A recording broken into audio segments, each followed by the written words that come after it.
Well, my career began almost by accident, but by design as well. As you saw from my biography, I grew up as a military dependent on an Air Force base in Europe. My heroes were the men that fought and won World War II, the fathers of my peers and friends, and I was inspired. I was inspired to someday pursue my own military career.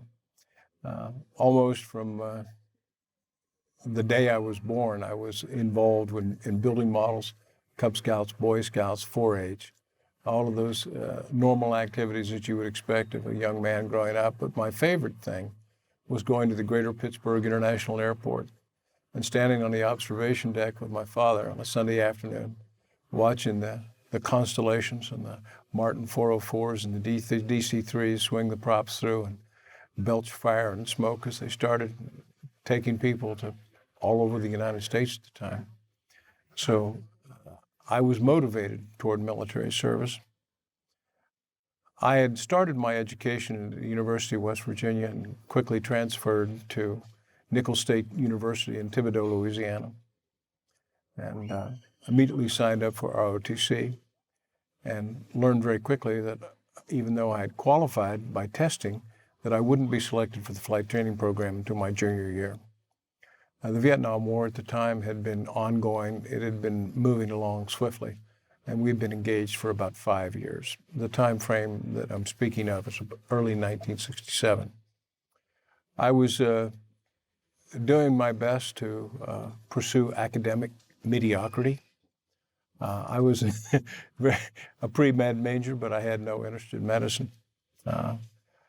I was more involved with fast cars, young girls, and alcohol, all three of which were in abundant quantities in Louisiana at the time. The legal age was 18, and I was having the time of my life.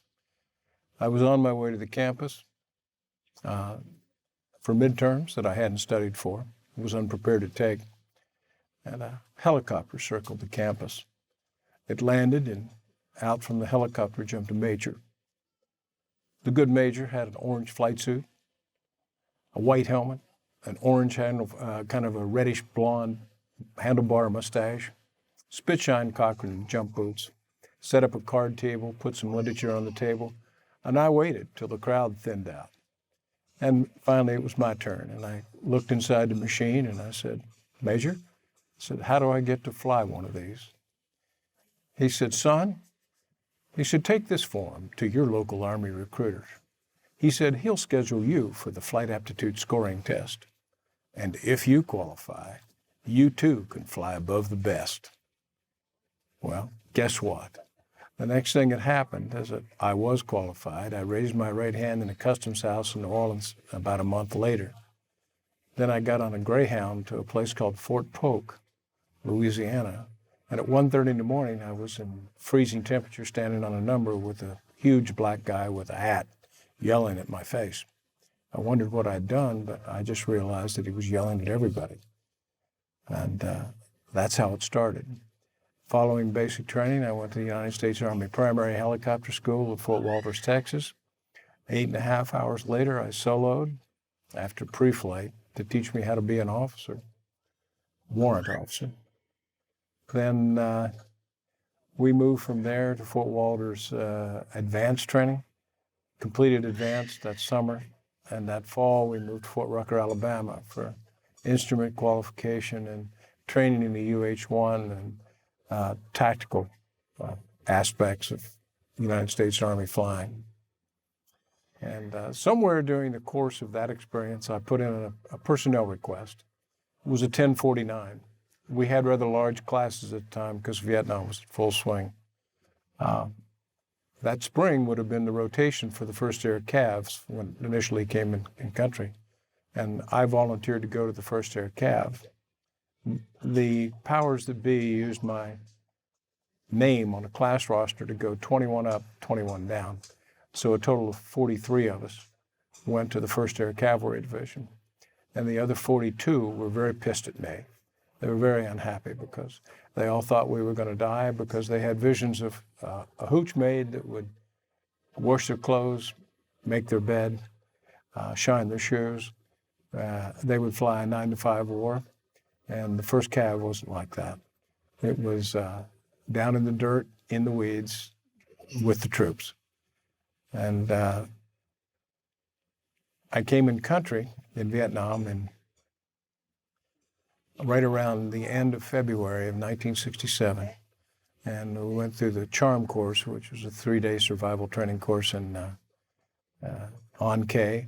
And then I jumped in the back of a C-7 Alpha and went north to a place called Dong Ha. And Dong Ha was just short of the demilitarized zone. At the demilitarized zone, we were taking incoming fire from North Vietnamese 122 millimeter artillery that was firing out of the DMZ into Dong Ha. We lost 11 aircraft within the first 6 days that after my arrival, and we retreated. It was called a retrograde, but it was a retreat to a big empty field where some poor Marine had stepped on a landmine and got something named for him called Camp Evans.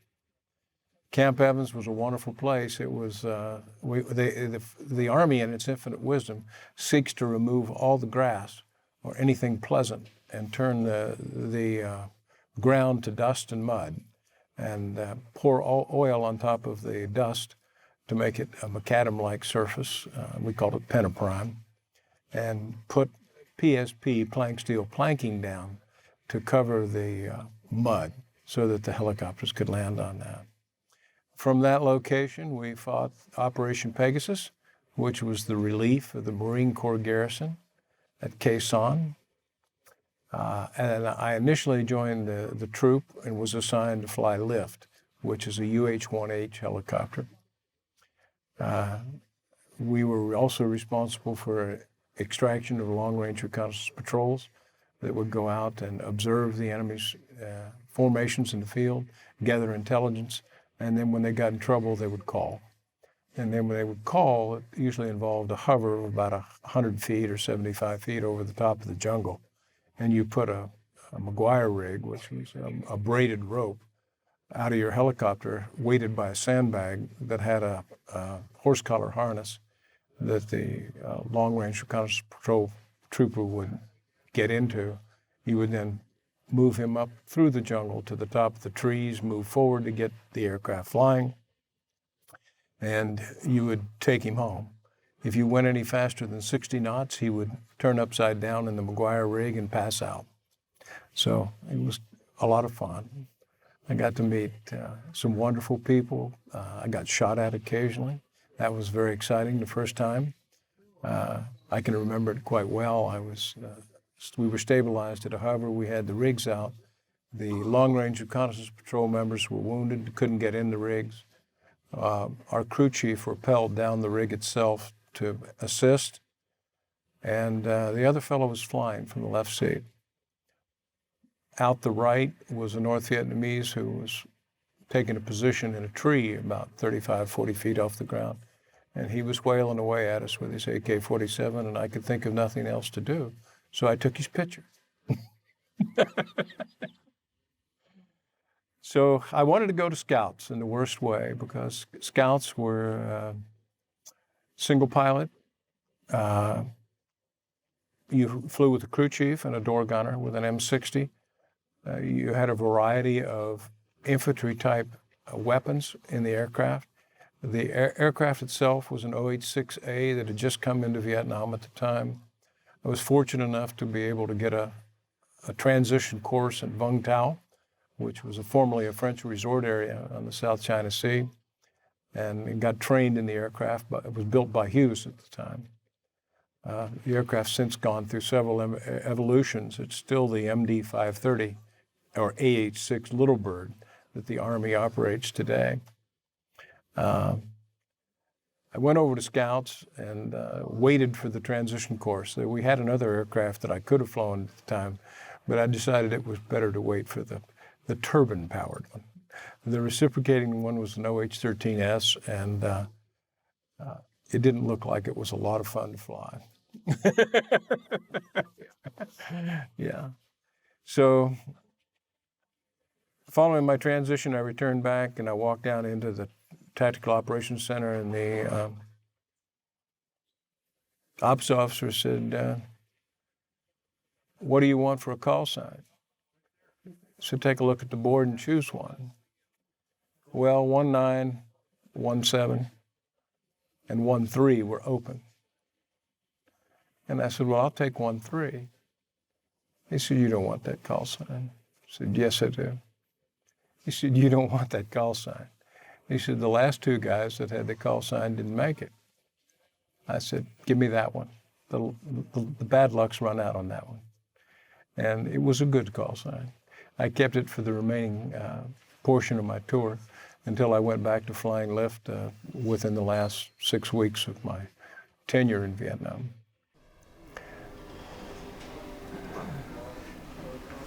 And so when you were done with that flying, what time frame, what year are we talking about? Well, what happened after we completed Operation Pegasus, which was the relief of the Marine Corps garrison of Quezon, in the post-Tet of 1968, the North Vietnamese forces that were on the ground were devastated. American firepower had done its work. They were retreating back into the hills to re-equip and resupply their men, get more men and material down south through the Ho Chi Minh Trail and through the traditional logistics route that ran down the center of the A Shau Valley. In March and April of that year, we launched Operation Dewey Canyon, which was the first time that American forces have set foot on the floor of the A Shau Valley since 1966, when Bernie Fisher won his Congressional Medal of Honor there in an A-1E when he picked up his wingman who had been down at the Special Forces camp there. So we went out to the valley, and the North Vietnamese were there in abundance with all their guns and their AA. The base itself was primarily logistics troops, but there were North Vietnamese regulars that were in there in abundance that protected the logistics troops. The Air Force had several unfortunate experiences, lost several aircraft during the campaign, and our greatest enemy during that period of time was the weather. The powers that be chose the location, chose the right time of the year, but didn't choose wisely on the weather. We got to the valley, and we were immediately socked in. I had left that morning with my aircraft and gone to the valley, expecting to come home that night. I came home 11 days later and was socked in 0-0. We could fly in the valley, but we couldn't get out of the valley because it was not enough gas to get out, and there was no way the weather would allow us to leave. So we stayed. It was a wonderful experience. And then, as we do with many of these military operations, we gave the terrain back to the enemy and left in about 30 days and went back to our base at Camp Evans and supported our infantry troops. And that support consisted of protecting them at night from North Vietnamese that would move in close to their perimeter and do a tactic or technique we called hugging. They would get close to the enemy and try to get under our heavy firepower, our artillery, get close to the friendly forces as you can, and we couldn't use our firepower to defend ourselves. So we would do a first light to see what happened the night before. We would do a last light reconnaissance around their positions to put them to bed at night. And it was a wonderful experience. Flying scouts was one of the most amazing experiences I've ever had in my life. I was less than 20 years old. I was 20 years old at that time, and I got moved up fairly quickly to become an Aero Scout team leader, which meant that I had mission responsibility for the execution of the mission. And we normally had a gunship that flew in support of the scout. You were the boss as a scout because you could read a map. They never did. They just looked out the window a lot, most of them. But they were good shots with rockets, and that's what we used. And our mission, quite simply, was to find, to fix, hold them in position, see if you can develop the situation and start a fight. And then through a subsequent escalation of that fight, you would call in forces to deal with the situation as it developed.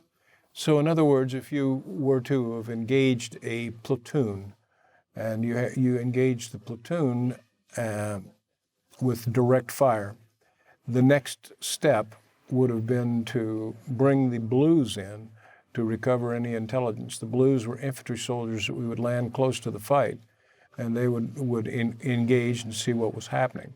In many cases, the platoon would turn into be a company, the company would turn into be a battalion, the battalion would turn into be a regiment, and then you would have nearly an entire brigade of the 1st Air Cavalry Division directly engaged and under the command of a 20-year-old kid.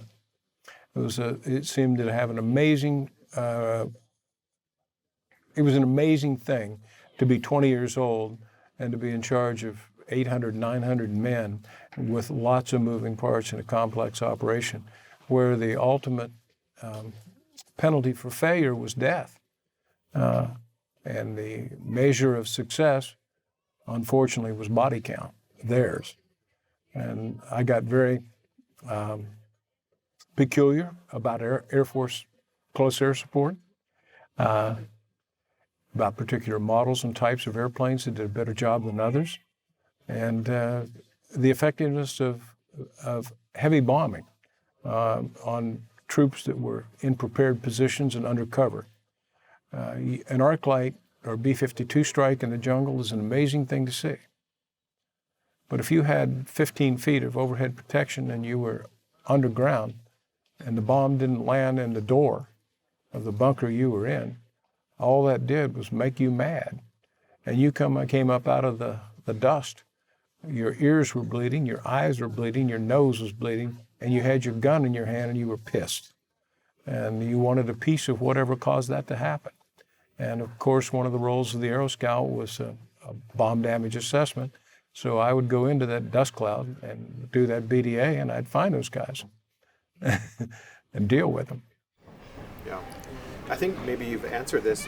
I'm hearing what you're saying is just the ability to influence almost 800 people as a 20-year-old. This is my big question for you is, how does a guy from Louisiana, walking on campus, go to that place where now you are in an aircraft, responsible for the aircraft, responsible for the tactical decisions that are going on? What clicked inside of you that made you take this seriously and take your flying seriously? Do you feel like there was a person or just the process of what you saw or both? What brought you to that point?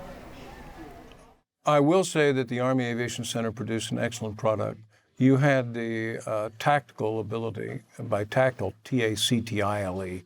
You had the tactical skills to fly and maneuver the aircraft, and you could be effective in its operation if you successfully graduated. I graduated probably in the top 1/3 of my class. I wasn't the superstar. I wasn't the designated honor graduate, the DMG, but I did well. And I took those lessons seriously because I wanted to do the best job that I could do. Now, the political environment at the time was, the 1st Cav was heavily engaged. We were the fire brigade, if you will. We were the horse that got called when the bell rang, that came out of the barn when there was a fire somewhere in South Vietnam. General Westmoreland used us because he was concerned that there was a chance that things wouldn't turn out well at Quai Son. And he used us again to exploit the logistics base in the An Shao Valley. And then General Abrams, General Westmoreland's successor, used the 1st Cav again because he didn't want to repeat in 1969 of Tet 1968. So he moved the 1st Cav from I Corps down to 3 Corps and put us on the border between Song Bay and Tay Ninh. And that included the Parrot's Beak and the Angel's Wing, traditional invasion routes that threatened Saigon. Now, you asked me the question. You said, what prepared you to do that? Well, you had to be a good listener, and you had to learn quickly. You had a very steep learning curve. Normally, there was no course at the time that was taught to prepare you to be an Aero Scout. An Aero Scout was OJT, where you were paired with a senior scout. You flew as his co-pilot in the first 30 days, and then he essentially signed you off through an OJT program to become a scout. And then you demonstrated your ability as a wingman until you moved up to team leader. And then once you were a team leader, you were considered ready to go. And the responsibilities were exponentially greater with each step in your progression. And when you were employing standard tactics out there, were you a two-ship or two-ship, or? Two-ship. Two-ship. Occasionally we would go heavy if we were going into terrible Indian country. We would have a recovery aircraft. It would be a utility aircraft, a UH-1H, that would travel with the Cobra that was directly covering you as your wingman. And or you would occasionally go out with two, in a non-threatening, low-threat environment, you would go out with two OH-6As, and a wingman would cover the team leader. The team leader would fly from the lead position, and the wingman would cover. Sometimes that worked, sometimes that didn't. Standard. Yeah. And then this is will hopefully jog your memory a little bit. What were the tools of trade that you would put in your helmet bag that you have here? What things did you bring along? Did you bring just a big thing of water and a coffee and a gun and a map, or what were you? Well, in that period of time, we had, because of the way that the division was employed, we had access to a whole host of unusual personal weapons. I carried a 9mm Luger as my personal sidearm that my brother had purchased in a flea market near Darmstadt in Germany years ago. And when he said goodbye to me before I got on the plane, he said, "Bring this home." And I want it back. So that was good advice. I think it worked. So I carried that thing, and that thing was probably as dangerous to me as it was to the enemy. We carried it. We would go out at a chicken plate. The chicken plate was ceramic composite armor that was in three sizes: small, medium, and large. And large would go from your hips all the way up to your neck. It was too big. It was uncomfortable. It was hot, and nobody went around in large. But everybody wore medium. The helicopter itself had an armor-plated seat, and it was good up until about 7.62 millimeter. It would deflect and change the direction of the incoming bullet, but it wouldn't protect you. It would just change the direction. We carried a survival vest with a 243 and 121.5 radio that if we went down, we could communicate. The ship itself had an FM radio, had a UHF radio, and had a VHF radio. And when you were in contact with friendly troops and working the enemy, all three frequencies were being utilized simultaneously. Encryption, there was none. We had a CEOI, which was the frequencies that we use in combat, and you would look up the frequency based on the unit, and then you would do a shackle code validation that the guy was a friendly, and he would validate through a 12-character shackle code back to you for the day, and then you would start communicating in the clear, basically. And now in the ship itself, you had a variety of your observer, the guy that sat beside you that did the map, and he was normally an E5 or E6, and had been a long-range reconnaissance patrol soldier who extended to fly as an air crew member. He could read a map pretty well, hopefully. Most of them did.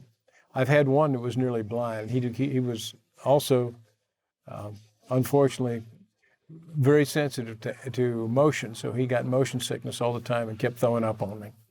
But that was one of my experiences. He normally carried a Car 15, which was the predecessor of what we would call an M4 today. It was a customized M16, and it fired at a cyclic rate of fire of about, I think it was 550 rounds a minute. And you normally carried a 20-round magazine, and you had a toolkit, a tool bag. It was a canvas bag that he flew between the seats, and it would occasionally get bound up in the control mechanism for the helicopter and give you some grief. But it was filled with spare magazines. He also carried hand grenades that we would throw from the helicopter at the North Vietnamese in a bunker prepared position. He had thermite grenades if we needed to burn something, white phosphorus to set fires. We were all a bunch of pyromaniacs, if you will. Yeah. And my last question, and really think about this, if you were to walk and just smell the aircraft, what smells would come back to you, good or bad, that lets you know this is my aircraft, this is the one I flew in? Because every aircraft seems to have its own personality. What would you describe that as, if you even can?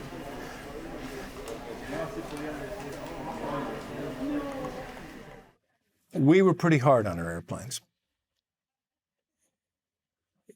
In the 8 months that I flew scouts in the 1st and the Squadron 9th Cav, 1st Air Cav Division, we never had an aircraft go to a 300-hour inspection. So the smell would be the lubricant for the M60, LSA. It would be the new car smell of a new aircraft, because it has a particular odor as it comes out of the factory. It would be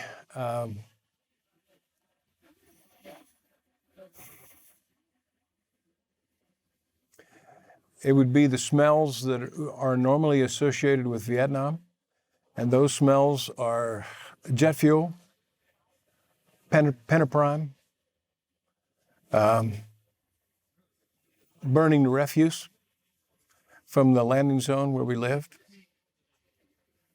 both human and physical garbage that was burned daily. And then once you would fly, the smell would completely change.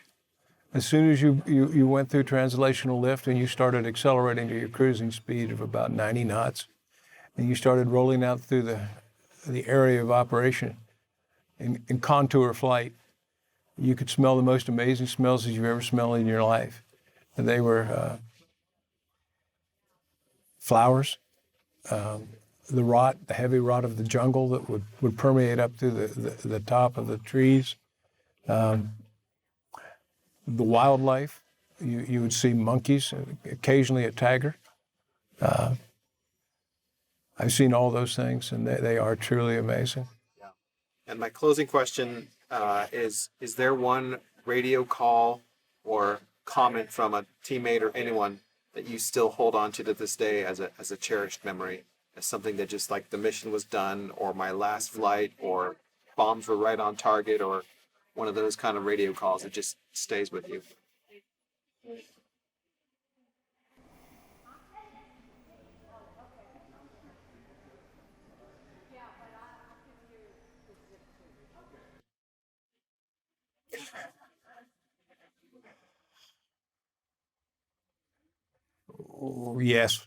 Yes. There's a radio call.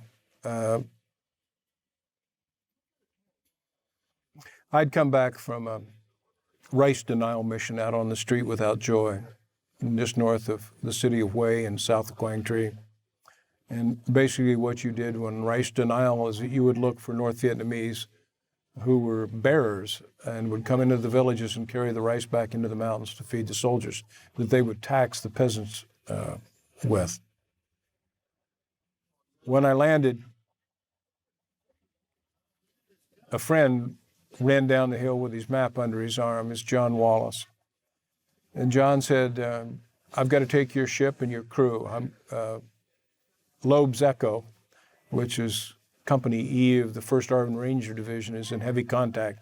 I've been briefed on the mission, get out. I'm getting in. I just rearmed and refueled. And I said, screw you. That's my mission. I'll take the flight. Give me the brief. He said, no, there's not time, get out. I got out, he got in. I went to the operations talk to debrief my rice denial missions, and I was in debriefing and the radio squealed. And it was Warrant Officer Briggs with a down bird call. John Wallace, 15 minutes later after I left him, was dead. My aircraft was destroyed, my crew was gone. And I don't think I'll ever forget that. Well, bless you, and thank you for your service in a very difficult war. I can't begin to describe how much I appreciate the hard stuff you guys did. I had it easy. I had great air-conditioned cockpit, great food. But you guys were down in the dirt and in the mud, and so thank you for that, and thank you for working Vietnam for us, and appreciate that. It was a wonderful experience. I like to tell people that I've been to a hot war, and I've been to a cold war. And I've been overt, and I've been covert. And it's all been a wonderful experience. And if I had it to do over again, I'd do it in a minute. I know you would. Well, good. Well, that concludes the formal portion. What I'd like to do is just grab this. We'll take Sure. 5 minutes. I'll make Sure. sure we're rolling on that. And yes, we are. Thank you, camera. Again. All right, kind sir. What do we have here? Well, we have a cavalry hat. And when I joined the 1st Squadron 9th Cavalry, the 1st of the 9th Cavalry, were the only ones of the 1st Air Cavalry that were authorized in-country wear with a Class A uniform, a cavalry hat, from the days on the plains and the Wild West. So we all bought one, and this is mine. It's an original. It has my Master Army Aviator badge on it, my final rank in the military, and the cavalry brass from the 1st Squadron 9th Cavalry.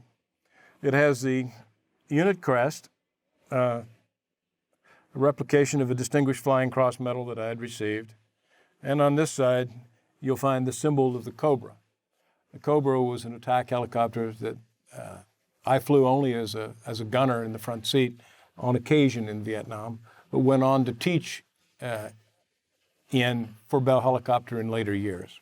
And the division patch, the 1st Air Cavalry Division, and United States Army retired. And that's my hat. I had 25 years of continuous aviation service, God bless, and 5 years on senior staff.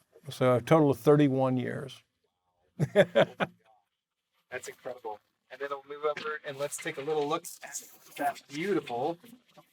Closer to this one. Now here we go. Well, this is a helmet bag. It's a United States Army standard issue helmet bag. This was the lift platoon that I first joined when I arrived in Vietnam in 1968. And you'll find that this reflects pretty much my military career. As I mentioned, I had nearly 5 years of active duty service. The remaining 26 for my total of 31 were in reserve components. So you'll find the Mississippi Army National Guard, the 1st United States Army, the 31st Infantry Division, and I think this is no longer politically correct. They've probably changed the patch now. It's no longer the patch. The Twin Cobra AH-1J, a civilian patch of a construction company that I was the chief pilot for in Mississippi during my tenure in the Mississippi National Guard. And on the other side, the 194th Armored Brigade, Fort Knox, Kentucky, for which I was a standardization instructor pilot and an instrument instructor. The patch of the 1st Air Cavalry Division, and my scout patch. Now, this is an original scout patch that was made by a seamstress in Hong Kong from an enlisted man based on a design that I submitted, and this is the one that came off my uniform. Then in the post-Vietnam era, I was a pilot for petroleum helicopters and flew offshore in the Gulf of Mexico for 2.5 years. And I migrated from there to Bell Helicopter International in Iran, which is the patch of the Imperial Iranian Army Aviation School in Isfahan, where I taught in the Twin Cobra helicopter, and the 8th Medical Brigade, and a unit that I commanded in the reserve component. This is the 332nd 6 medical detachment. Very good.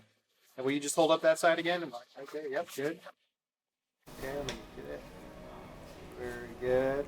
And one more for the other side. There we go. That is perfect. Perfect.